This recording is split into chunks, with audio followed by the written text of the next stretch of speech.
And here we are. This is Monty, the horse that June and I have half lease, a quarter lease, whatever you call, but we've had the lovely opportunity to ride him for the last couple years. I can actually see him out my window in the morning out here. Makes my heart happy.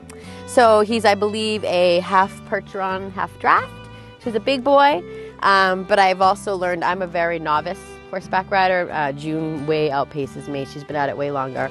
But you know, the bigger they are, they tend to be a little bit more steady and calm, and his owner Monica actually uses him for some adaptive riding and things like that, and a lot of beginners like myself as well. So he's just a super boy. So it's just amazing to look out and from the farmhouse here at Davis, so you can just look out the window and you just see your kingdom and your horses, and it's pretty special. So Monty's got a big place in my heart. So I just wanted to introduce you guys.